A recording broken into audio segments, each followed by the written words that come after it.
Hello दोस्तों। तो आज हम लोग पढ़ने वाले हैं पदार्थ के बारे में। ठीक है।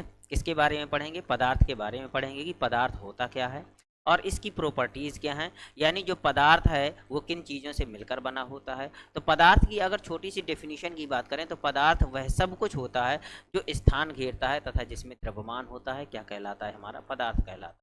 इसके बाद हम पढ़ेंगे कि पदार्थ किन चीज़ों से मिलकर बना होता है। तो पदार्थ छोटे छोटे छोटे छोटे कणों से मिलकर बना होता है जिसे हमने परमाणु कहा है। ये जो कण शब्द आया है वो आया कहाँ से है, ये इसके बारे में भी हम डिस्कस करेंगे।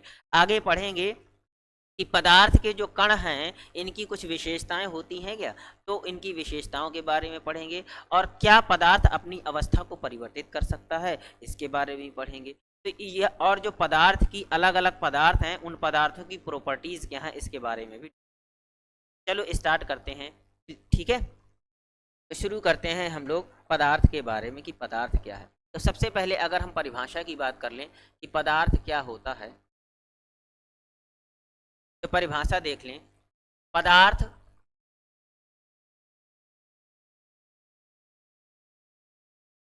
पदार्थ वह है पदार्थ वह है जो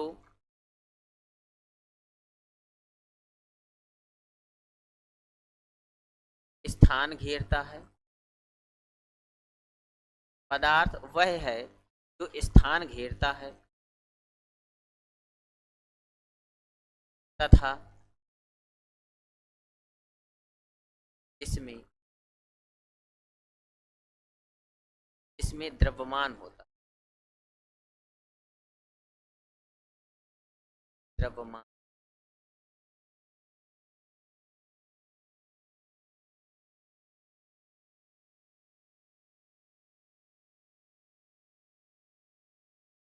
तो पदार्थ वह है जो स्थान घेरता है तथा जिसमें द्रव्यमान होता है, वह सब कुछ पदार्थ है।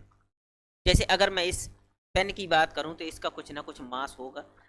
10 ग्राम का होगा, 100 ग्राम का होगा, 50 ग्राम का होगा। ये जो पेन है इसका कुछ ना कुछ मास होगा, द्रव्यमान होगा। ठीक है। और ये कुछ ना कुछ स्थान घेरेगा। क्या करेगा? कुछ ना कुछ स्थान घेरेगा। तो इसे हम क्या कहते हैं कि यह पदार्थ है? तो बिल्कुल यह पदार्थ हो सकता है। क्या है? पदार्थ हो सकता है। तो पदार्थ वह है जो स्थान घेरता है तथा जिसमें द्रव्यमान होता है। वह सब कुछ हम अपने आसपास जितनी भी सारी चीजें देख सकते हैं, या कुछ ऐसी भी चीजें हैं जिन्हें हम नहीं भी देख सकते हैं लेकिन वह स्थान घेरता है। क्या कर सकता है? स्थान घेरता हो और उसमें द्रव्यमान हो, वह सब कुछ क्या होगा? पदार्थ कहलाता है। अब बात कर लेते हैं कि ये जो पदार्थ है, ये पदार्थ बना किससे होता है। तो ये पदार्थ छोटे छोटे कणों से मिलकर बना होता है। किससे मिलकर बना होता है? यह पदार्थ कणों से मिलकर बना होता है। किससे मिलकर बना होता है? यह कणों से मिलकर बना होता है। किससे मिलकर बना है? छोटे छोटे छोटे छोटे कणों से मिलकर बना है। ये जो सबसे पहले हमारे कौन थे? हमारे एक इंडियन भारतीय दार्शनिक थे। कौन थे? भारतीय दार्शनिक थे। सबसे पहले भारतीय दार्शनिक की बात कर लें तो नाम आता है महर्षि कणाद।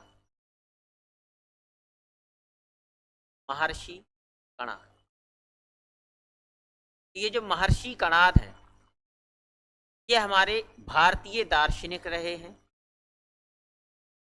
भारतीय दार्शनिक रहे हैं। भारतीय दार्शनिक। भारतीय दार्शनिक। इनके नाम से ही ये जो कण शब्द आया है, यानी ये जो छोटे छोटे कणों से मिलकर बना है, कौन? पदार्थ। पदार्थ किससे मिलकर बना है? छोटे छोटे कणों से मिलकर बना है। तो ये छोटे छोटे कण हैं, ये जो कण शब्द आया है ये किससे आया है? महर्षि कणाद के नाम से ही इस शब्द का क्या हुआ है? इजाद हुआ है। यानी ये शब्द कहाँ से लिया गया था? महर्षि कणाद के नाम से ही कण शब्द लिया गया है।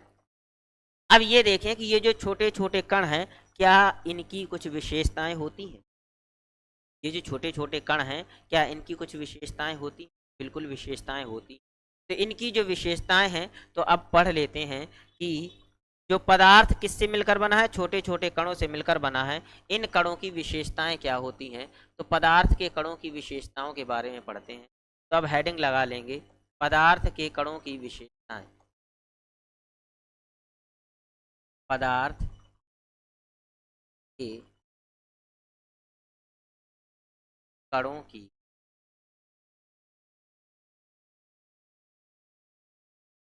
पदार्थ के कणों की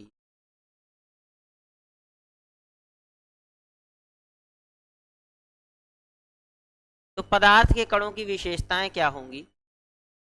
तो सबसे पहले बात कर लें कि जो पदार्थ के कण हैं, जो पदार्थ के कण हैं, इनके बीच में क्या होता है? रिक्त स्थान पाया जाता है। क्या पाया जाता है? रिक्त स्थान पाया जाता है। तो पदार्थ के कणों के बीच, पदार्थ के कणों के बीच, पदार्थ के कणों के बीच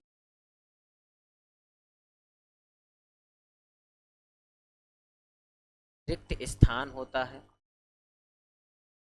रिक्त स्थान होता है।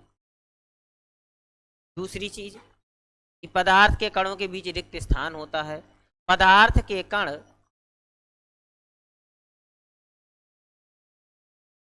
पदार्थ के कण सदैव गतिशील होते हैं। सदैव गतिशील होते हैं। ये हमेशा गति करते रहते हैं। तीसरी अगर बात करें हम, तो पदार्थ के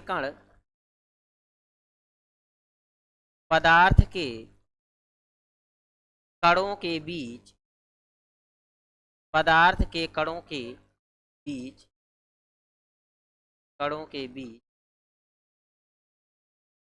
आकर्षण बल लगता है। आकर्षण बल लगता है, जिसे अंतर आणविक आकर्षण बल कहते हैं। क्या कहते हैं? जिसे अंतर आणविक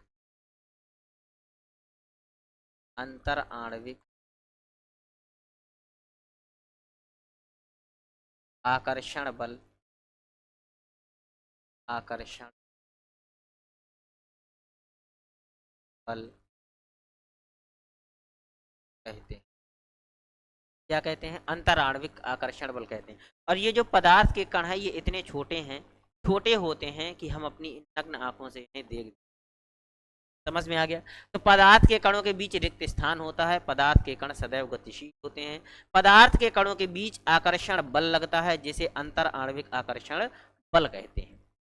समझ में आ गया? क्योंकि अगर ये जो आकर्षण बल नहीं होगा, तो उन ये क्या करेंगे? एक दूसरे से कनेक्ट ही नहीं होंगे। क्या नहीं होंगे? कनेक्ट नहीं होंगे।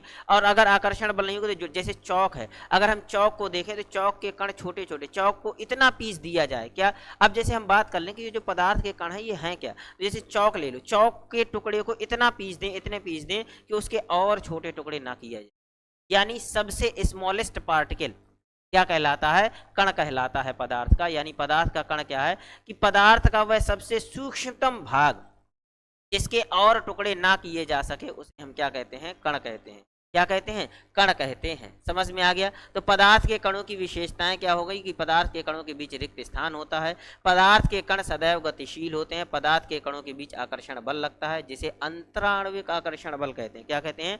अंतराण्विक आकर्षण बल कहते हैं। इसी आकर्षण बल के कारण कोई भी वस्तु हो, वो क्या होती है? अपना शेप ले लेती है। अगर चौक का जो चौक होती है, वो चौक क्या है? जो बनी हुई है, यानी अगर उसमें आकर्षण बल नहीं होते, तो क्या वो चौक की वो जो लिखने के लिए होता है, तो चौक क्या बन पाती? नहीं बन पाती। कोई भी वस्तु फिर नहीं बन पाती, इसी आकर्षण बल की वजह से कोई भी वस्तु, यानी जैसे ये मार्कर है, तो ये भी छोटे छोटे कण होंगे। अब इस छोटे छोटे कणों में आकर्षण बल लग रहा है, तभी वो एक दूसरे से चिपके हुए हैं। क्या है? चिपके हुए हैं। क्लियर हो गया? अब देखो, अब आगे बात करते हैं कि पदार्थ की कितनी अवस्थाओं में पाया जाता है। तो पदार्थ की अवस्थाओं के बारे में,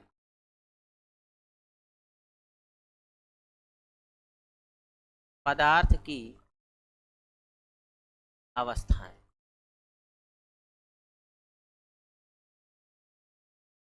पदार्थ की तो पदार्थ को बेसिकली 3 अवस्थाएं हैं। क्या है? हमारे आसपास कितनी हैं? 3 अवस्थाएं मौजूद हैं, लेकिन 2 और अवस्थाएं होती हैं, उनके बारे में भी डिस्कस कर लेंगे। तो जो 3 अवस्थाएं होती हैं वो कौन सी हैं? ठोस, द्रव और गैस। तो पहली अवस्था है पदार्थ की, जो पहली अवस्था है वो ठोस है, यानी सॉलिड। पदार्थ की जो दूसरी अवस्था है वो द्रव है, द्रव यानी लिक्विड। और फिर तीसरी अवस्था है गैस। कौन सी है? तीसरी अवस्था है गैस। समझ में आ गया? तो पदार्थ क्या है? पदार्थ की अवस्थाएं 3 हैं, चौथी और पांचवी भी हैं। चौथी है प्लाज्मा,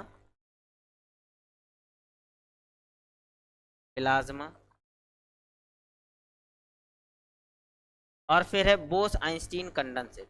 पांचवी अवस्था है Bose Einstein, Bose Einstein condensate, PEC जिसे कहते हैं, Bose Einstein, Bose Einstein condensate. तो पदार्थ की कितनी अवस्थाएं हो गई? 5 अवस्थाएं हो गई। लेकिन हमारी जो मेन 3 ही अवस्थाएं हैं, कितनी हैं? 3 ही अवस्थाएं हैं, ठोस, द्रव और गैस। तो अगर हम ठोस अवस्था के बारे में बात करें, ठोस अवस्था के इसके बारे में डिस्कस करें, सबसे पहले बात कर लें ठोस अवस्था के बारे में। तो पहली अवस्था हमारी क्या है? ठोस अवस्था।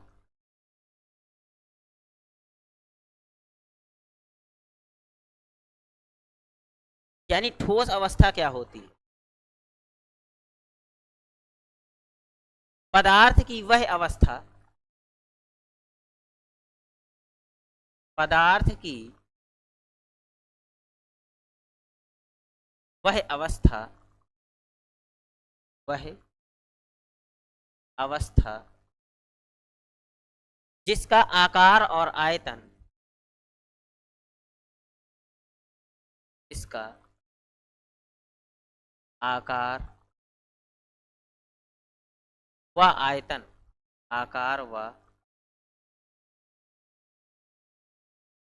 आयतन। पदार्थ की वह अवस्था जिसका आकार व आयतन निश्चित होता है। क्या होता है? निश्चित होता है।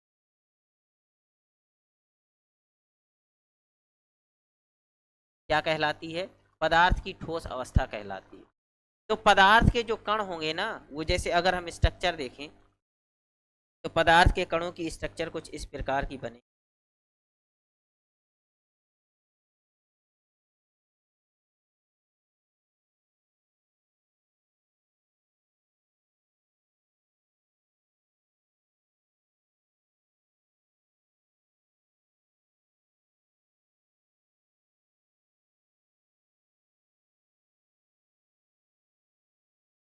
ये हमारे ठोस, क्या है? यह ठोस अवस्था है। कौन सी अवस्था है? यह ठोस अवस्था होती है। यानी आकार निश्चित होगा और आयतन भी निश्चित होगा। जैसे कहने का मतलब ये है कि आकार निश्चित, यानी ये जो पेन है, इस पेन को देखें तो इस पेन में क्या होगा? इसका शेप फिक्स है। जैसे एक ईंट ले लें, क्या ले लें? एक ईंट ले लें। उस ईंट में देखें, उस ईंट को हम कहीं भी रख दें, क्या उसका आकार निश्चित, क्या उसका शेप चेंज हो जाएगा? बिल्कुल नहीं चेंज होगा। उसको किसी भी जगह, छोटे बर्तन में रखें या बड़े बर्तन में रखें या ऐसे खुले में रख दें, उसका शेप चेंज होने वाला नहीं है, यानी उसका आकार चेंज नहीं होगा, उसका शेप फिक्स होगा। दूसरा चीज क्या होगा? दूसरा चीज ये होगा कि उसका आयतन, यानी जितनी जगह वह घेरेगा उतनी जगह हर जगह घेरेगा। उसको छोटे बर्तन में रखो तब भी उतनी जगह घेरेगा, बड़े बर्तन में रखो तब भी उतनी जगह घेरेगा, या हवा में टांग दो उतनी ही जगह घेर, सरफेस में रख दो उतनी ही जगह घेरेगा। यानी उसको किसी भी जगह रख दो वह उतनी ही जगह घेरेगा, और उसका आकार भी बदल नहीं रहा है। तो आयतन क्या होता है? कोई वस्तु जितना स्थान घेरती है वही उसका आयतन कहलाता है। क्या कहलाता है? कोई वस्तु जितना स्थान घेरती है वही उसका आयतन कहलाता है। इसका मतलब है कि जो ठोस पदार्थ होंगे उनका आयतन और आकार क्या होता है? निश्चित होता है। जैसे कि हमारे पास ये पेन है, इस पेन का, या ईंट ले लो तो ईंट का आयतन और आकार निश्चित, क्या होगा? आयतन और आकार निश्चित हो। समझ में आ गया? होता क्यों है? क्योंकि इनके बीच में अंतर आणविक आकर्षण बल बहुत ज्यादा होता है। इनके कणों के बीच में रिक्त स्थान तो होता है लेकिन बहुत ही कम होता है, लगभग ना के बराबर होता है। यह अपनी जगह पर, एक ही जगह पर रहकर केवल कंपन कर सकते हैं। इनके जो कण होते हैं पद यानी सॉलिड के जो कण होंगे वो एक जगह से दूसरे जगह पर नहीं जा सकते हैं। क्या करेंगे? एक जगह से दूसरी जगह पर नहीं जा सकते हैं। इनके कणों के बीच आकर्षण बल बहुत ज्यादा होता है। जैसे ठंडियों में तुम लोगों ने देखे होंगे कि जो हमारे बुजुर्ग लोग होते हैं, जो काफ़ी ओल्ड स्टेज में हो जाते हैं, तो वो ठंडियों में बिल्कुल एक जगह बैठे बैठे कपकपाते रहते हैं। कुछ भी चीज़ मंगानी होगी तो बस मुंह से बोल देते हैं, बेटा वो चीज़ उठा के दे दो। यानी सेम सेम ये भी क्या करते हैं? वाइब्रेट करते रहते हैं, अपनी जगह पर रहकर एक जगह से दूसरी जगह पर जा नहीं सकते हैं। और इनके बीच में रिक्त स्थान बहुत कम होता है, इसीलिए क्या होते हैं? आयतन और आकार इनका निश्चित होता है। यानी आकर्षण बल बहुत ज्यादा होता है, एक दूसरे को बहुत टाइटली टाइटली पैक्ड होते हैं, बहुत जोर से पकड़े होते हैं। यानी ये क्या होते हैं? टाइटली पैक्ड होते हैं। क्लियर हो गया? अब जैसे अगर हम इसकी एग्जाम्पल की बात कर लें तो एग्जाम्पल हमारा क्या हो जाएगा? जैसे लकड़ी हो गया, लकड़ी हो गया, किताबें हो गई, किताबें हो, ठीक है, ईंट हो गया आदि। ये सब हमारे क्या हो जाएंगे? ये सब हमारे ठोस के उदाहरण हो। अब अगली बात करते हैं द्रव के बारे में। द्रव क्या है?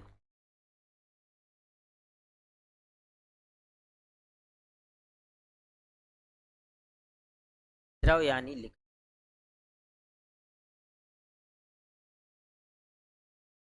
द्रव क्या हो जाएगा?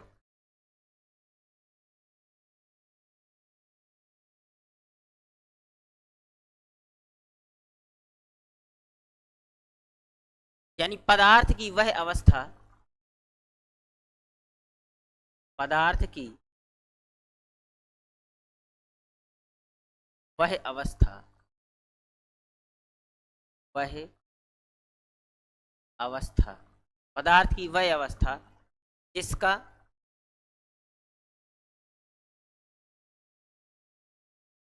आयतन निश्चित, इसका आयतन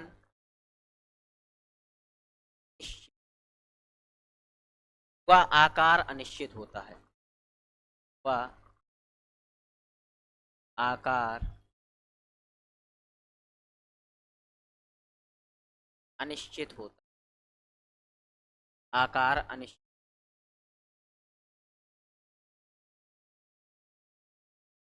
यानी पदार्थ की वह अवस्था जिसका आयतन व आयतन निश्चित होगा लेकिन आकार क्या होगा? अनिश्चित होगा। क्या कहलाते हैं? द्रव कहलाते हैं। जैसे हम पानी ले लें तो पानी का अगर हमने 1 लीटर पानी ले लिया, उसको छोटे बर्तन में रख दो तो उसका आकार ले लेगा, बड़े बर्तन में रखो उसका, पाइप में डाल दो तो उसका आकार लेगा। जिस बर्तन में रखोगे पानी उसी का आकार ले लेता है, यानी उसका आकार अनिश्चित होगा। आयतन 1 लीटर पानी लोगे, छोटे बर्तन में रखो तो भी 1 लीटर रहेगा, बड़े बर्तन में रखो तो भी 1 लीटर रहेगा, कम घटेगा बढ़ेगा नहीं। यानी जितना जितनी जगह स्थान घेर रहा है वह उतना ही स्थान छोटे बर्तन का घेरेगा, उतना ही बड़े बर्तन का घेरेगा। यानी इसका जो आयतन है वो निश्चित, क्या होगा? आयतन निश्चित। तो इसका मतलब है कि पदार्थ की वह अवस्था जो आयतन निश्चित होता है लेकिन आकार अनिश्चित होता है। तो इनके जब हम कणों की बात कर ले तो इनके जो कण होंगे कैसे होंगे? देखो,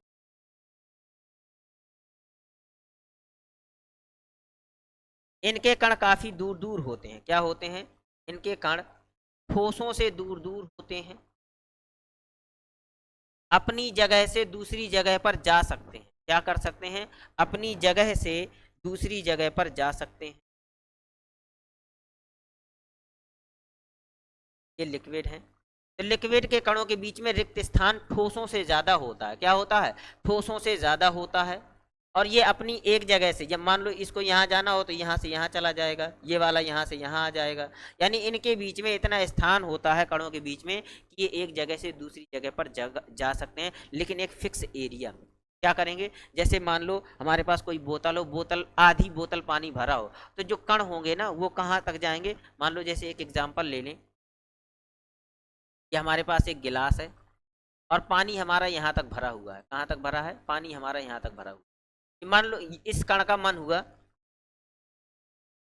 इस वाले कण का मन हुआ कि चलो ऊपर चलते हैं टहलने, तो ये यहाँ तक आ जाएगा। ऊपर वाले कण का मन हुआ तो ये यहाँ आ जाएगा। यानी एक फिक्स एरिया में, इससे बाहर नहीं जा सकते हैं, इतने ही एरिया में ये क्या कर सकते हैं, टहल सकते हैं। इतने ही एरिया में, फिक्स एरिया में क्या कर सकते हैं, जा सकते हैं। जबकि सॉलिड क्या करते थे, सॉलिड के कण एक जगह से दूसरी जगह पर नहीं जा सकते थे, जबकि इसके कण एक जगह से दूसरी जगह तक जा सकते हैं, लेकिन एक फिक्स एरिया में। क्या कर सकते हैं, फिक्स एरिया में। तो अगर हम इसकी एग्जाम्पल देख लें तो इसके एग्जाम्पल क्या हो जाएंगे, इसके एग्जाम्पल हो जाएंगे जैसे दूध हो गया, पानी हो गया, पेट्रोल हो गया आदि। ये सब क्या हो जाएंगे, ये सब हमारे लिक्विड होते हैं। अब आगे अगर हम बात करें तो आगे क्या हो जाएगा, गैस। तीसरी अवस्था कौन सी है, गैस है।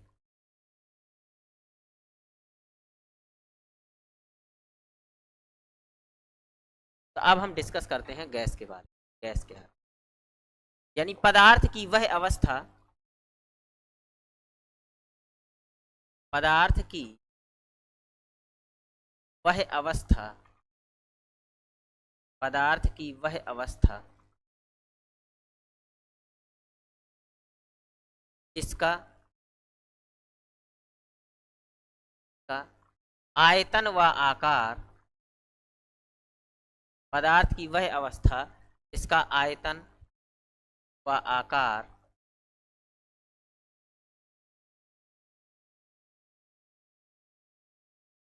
अनिश्चित होते, जिसका आयतन व आकार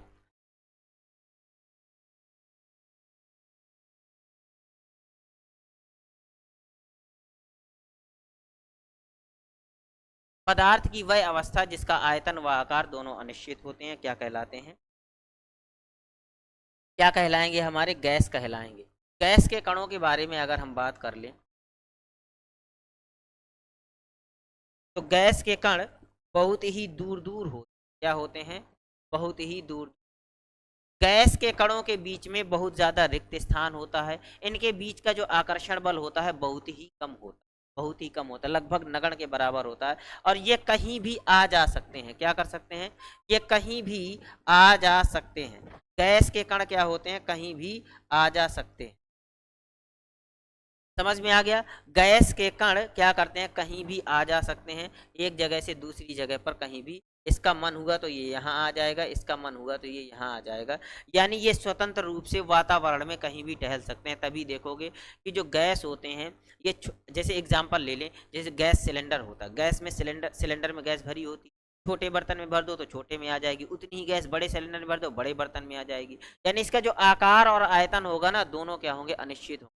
जैसे एग्जाम्पल के तौर पर हमने गैस ले लिया, 1 लीटर गैस ले लो, 1 लीटर गैस को अगर हम बड़े बर्तन में रखेंगे तो बड़े बर्तन का आकार ले लेगी, छोटे बर्तन में रख दो छोटे का आकार लेगी, छोटे सिलेंडर में भरो छोटे का आकार लेगी, बड़े सिलेंडर में भरो पूरे बड़े सिलेंडर में आ जाएगी, कमरे में छोड़ दो पूरे कमरे में फैल जाएगी। इसका मतलब है उसका आयतन आकार निश्चित नहीं, और जिस बर्तन में रखो उसी को, उस बर्तन को पूरा भर देती है। क्यों भर देती है, क्योंकि इसके इसके कणों के बीच में आकर्षण बल बहुत ही कम होता है, ये स्वतंत्र होते हैं कहीं भी जाने के लिए। तो अगर छोटे कमरे में भी रख दो, क्या अगर हम बात कर लें कि थोड़ी सी गैस ले लो और थोड़ी सी गैस को एक इतने कमरे में रख दें, जैसे हमारे पास ये कमरा है, अब इस कमरे में यहाँ पर गैस क्या रह सकती है, क्या नहीं रहेगी। अगर हम इतने गैस को, थोड़ी सी भी गैस होगी उसको यहाँ कोने में रख देंगे तो वह पूरे कमरे में फैल जाएगी। कहाँ फैल जाएगी, पूरे कमरे में, यानी पूरा वो आयतन उसका, उस पूरे कमरे का आयतन घेर लेगी। इसलिए इसे हम यह क्या कहते हैं कि जिसका आयतन और आकार दोनों अनिश्चित होते हैं, क्या होते हैं, आयतन और आकार दोनों अनिश्चित होते हैं, उसे हम क्या कहते हैं, गैस कहते हैं।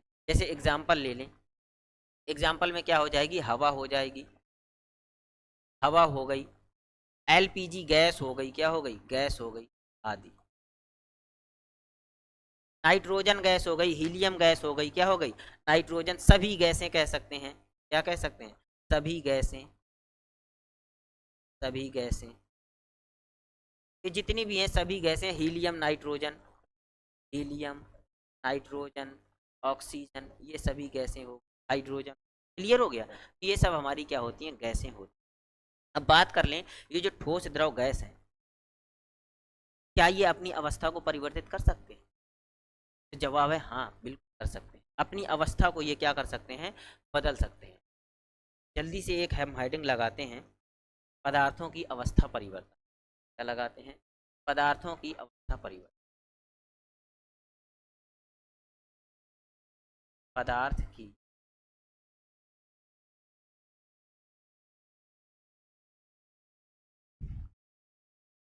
पदार्थ की अवस्था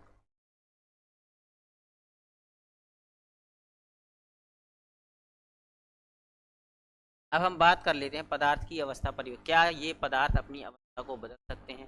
तो हम कहते हैं बिल्कुल बेटा, इन यानी ये जो पदार्थ हैं हमारे, वो अवस्था को परिवर्तित कर सकते हैं, बदल सकते हैं अपनी अवस्था को। जैसे हम एक तरफ ले लें ठोस, हमने यहाँ ले लिया ठोस, क्या ले लिया? हमने यहाँ ले लिया ठोस, और इसके बाद हम यहाँ ले लें द्रव, यहाँ ले लिया ठोस द्रव, और यहाँ ले लें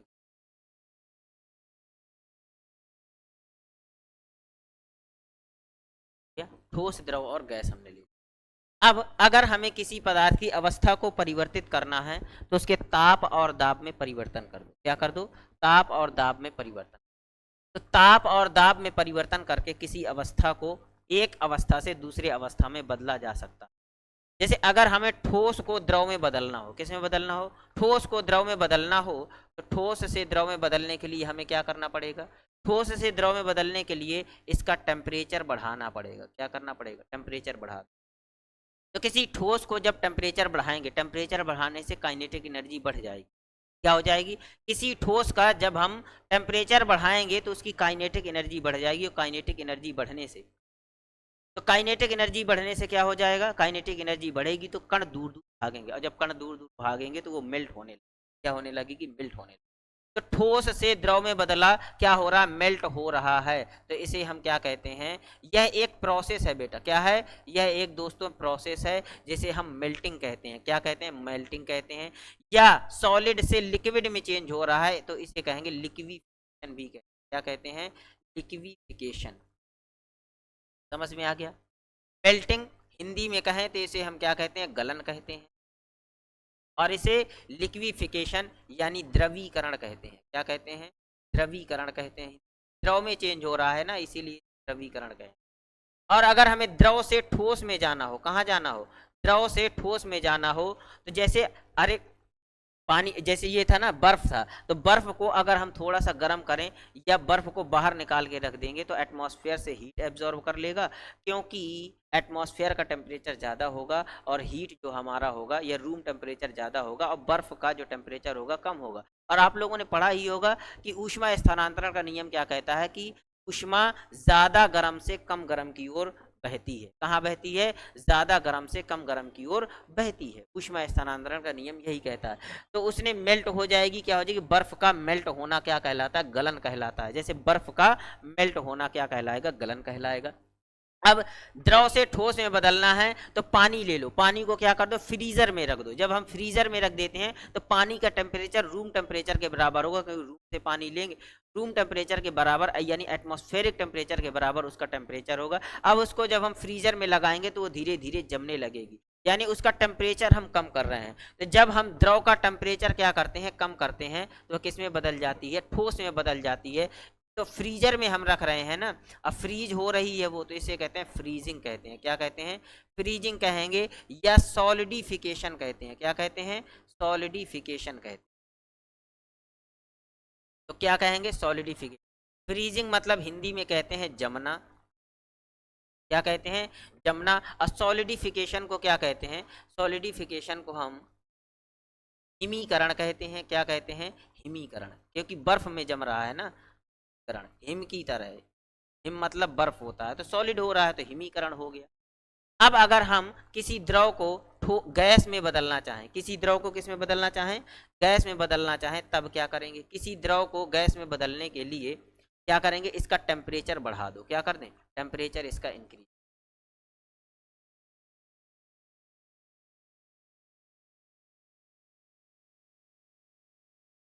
इसका टेम्परेचर,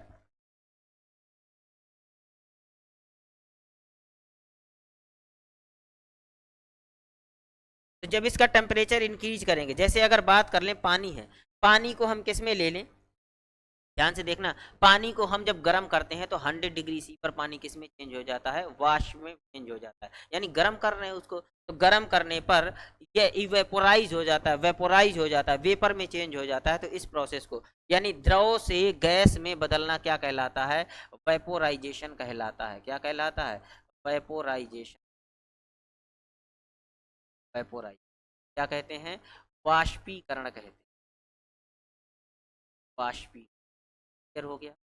अब अगर हमें गैस से द्रव में बदलना हो, किस में बदलना हो, गैस से द्रव में बदलना हो, तो क्या करेंगे, इस गैस का टेम्परेचर क्या कर दो, और प्रेशर इंक्रीज क्या कर दो, गैस का टेम्परेचर डिक्रीज कर दो और प्रेशर इंक्रीज कर दो।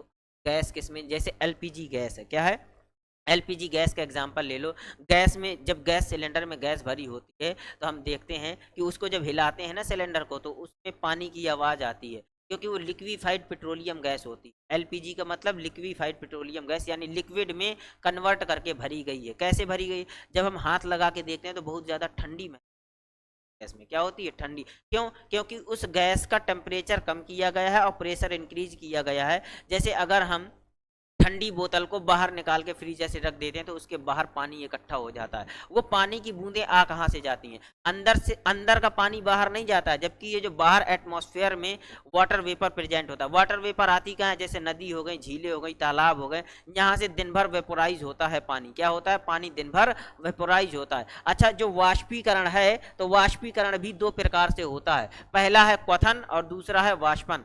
क्वथन और वाष्पन यानी अभी हम इस चीज को डिस्कस कर लेंगे।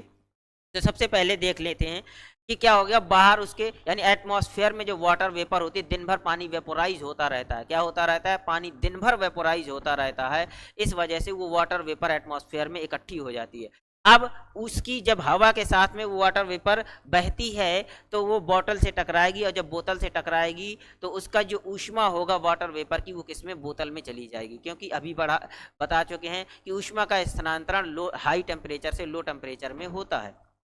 बोतल ठंडी थी, एटमॉस्फेयर में हीट ज़्यादा थी, तो उसका जो टेम्परेचर है तो बोतल में चला जाएगा, बोतल के कणों को एब्जॉर्व कर ले। अब काइनेटिक एनर्जी, वाटर वेपर की जो काइनेटिक एनर्जी होगी वो कम हो जाएगी, तो वाटर वेपर किसमें, उसके सरफेस में आकर के इकट्ठा हो जाएंगे। किसके सरफेस में, बोतल के सरफेस में। तो जैसे आप लोगों ने पढ़ा है कि बूंद बूंद से घड़ा भरता है, तो ऐसे ही छोटे छोटे जो वाटर वेपर एटमॉस्फेयर में प्रेजेंट होंगे तो वो एटमॉस्फेयर में इकट्ठा हो करके बोतल की सरफेस पर बूंद का फॉर्म ले लेंगे, उसी से वो जो बूंदें होती हैं वो इकट्ठा हो जाती हैं। इस प्रोसेस को हम क्या कहते हैं, कंडेंसेशन कहते हैं। क्या कहते हैं, कंडेंसेशन कहते हैं। समझ में आ गया, इस प्रोसेस को हम क्या कहते हैं, कंडेंसेशन कहते हैं।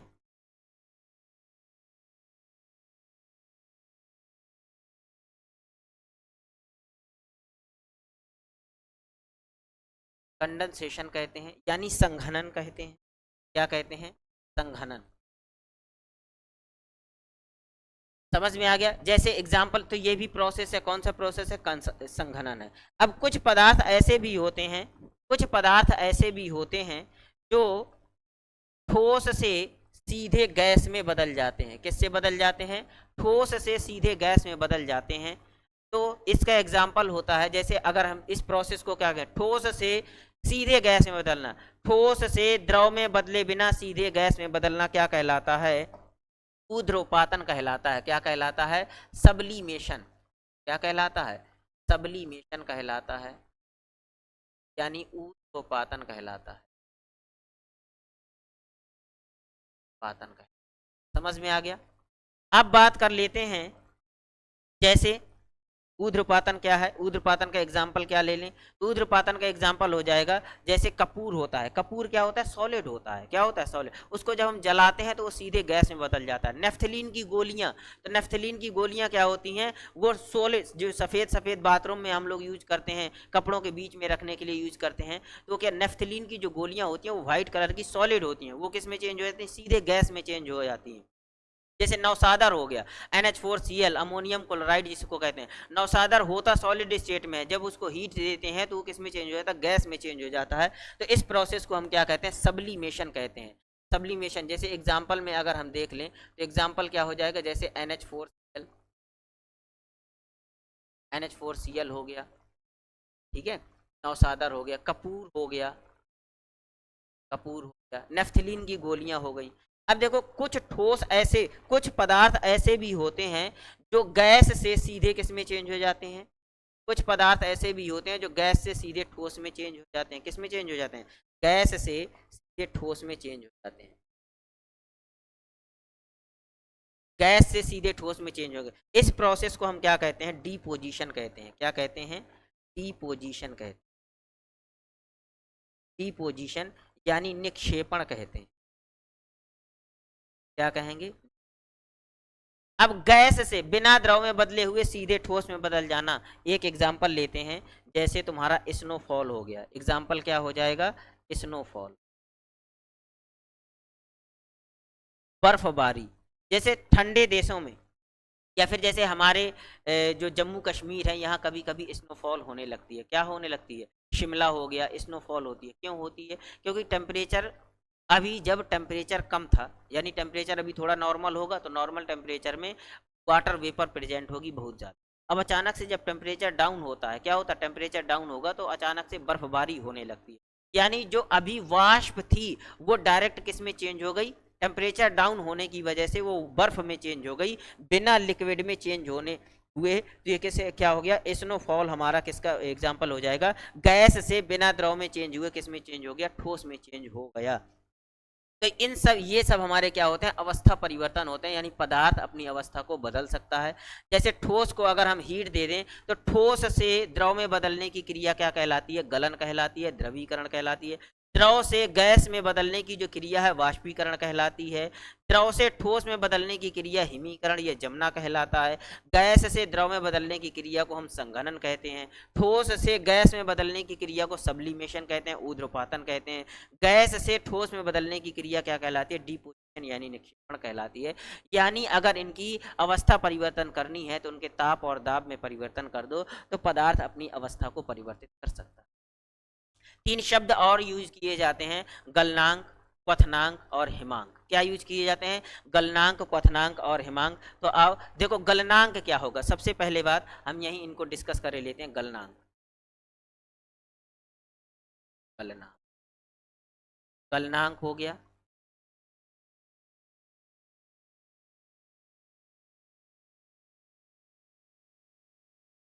ठीक है, गलनांक हो गया। दूसरा होता है हिमांक, हिमांक। और तीसरा है क्वथनांक, क्वथनांक। गलनांक मतलब होता है मेल्टिंग, इंग्लिश में क्या कहते हैं, मेल्टिंग। इसको कहते हैं फ्रीजिंग, मेल्टिंग पॉइंट कहते हैं। क्या कहेंगे, मेल्टिंग पॉइंट।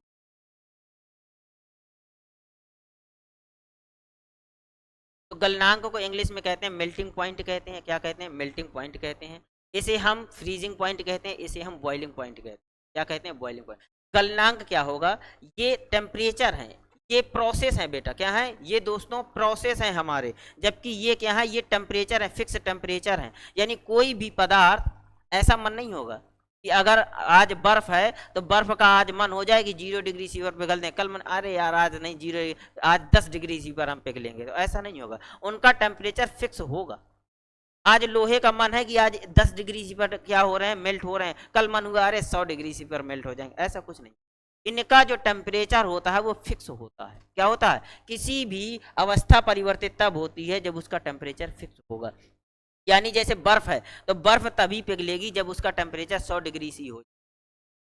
ऐसा नहीं होगा कि पानी है, पानी 100 डिग्री सी पर क्या होता है, भाप में बदलने लगता है, तो आज मन हुआ आज आज यार 50 पर ही बदल लेते हैं, क्या होगा, तो ऐसा नहीं होगा। जब वो 100 डिग्री सी पर पहुंच जाएगा, गैस का तापमान, एक्सटर्नल टेम्परेचर देते हैं, गैस का तापमान 100, यानी जो पानी है, पानी का तापमान 100 डिग्री सी पहुंच जाएगा, तभी वह वाष्प में बदलना स्टार्ट हो जाएगा। किस में बदलना स्टार्ट, वाष्प में बदलना स्टार्ट हो जाएगा। तो ये क्या होंगे, जैसे वह निश्चित ताप जिस पर कोई ठोस द्रव में बदलने लगता है या द्रव में बदल जाता है, उसे हम क्या कहते हैं, गलनांक कहते हैं। वह निश्चित ताप जिस पर कोई ठोस द्रव में बदल जाता है क्या कहलाता है? गलनांक कहलाता है। उस पदार्थ का गलनांक कहलाता है जो पदार्थ ठोस से द्रव में बदला है। जैसे बर्फ है 0 डिग्री C पर द्रव में बदल जाती है। दूसरा है हिमांक, वह निश्चित ताप जिस पर कोई द्रव ठोस में बदल जाता है। वह निश्चित ताप जिस पर कोई द्रव ठोस में बदल जाता है, जैसे बर्फ 0 डिग्री C पर ही ठोस में यानी बर्फ में बदल जाती है। क्वथनांक क्या होगा? वह निश्चित ताप जिस पर कोई द्रव गैस में बदल जाता है। वह निश्चित ताप जिस पर कोई द्रव गैस में बदल जाता है क्या कहलाता है? उस द्रव का क्वथनांक कहलाएगा या उस पदार्थ का क्वथनांक कहलाएगा। तो उम्मीद है आप लोगों को यहां तक समझ में आ गया होगा। ठीक है, तो अब मिलते हैं नेक्स्ट लेक्चर में। नमस्कार।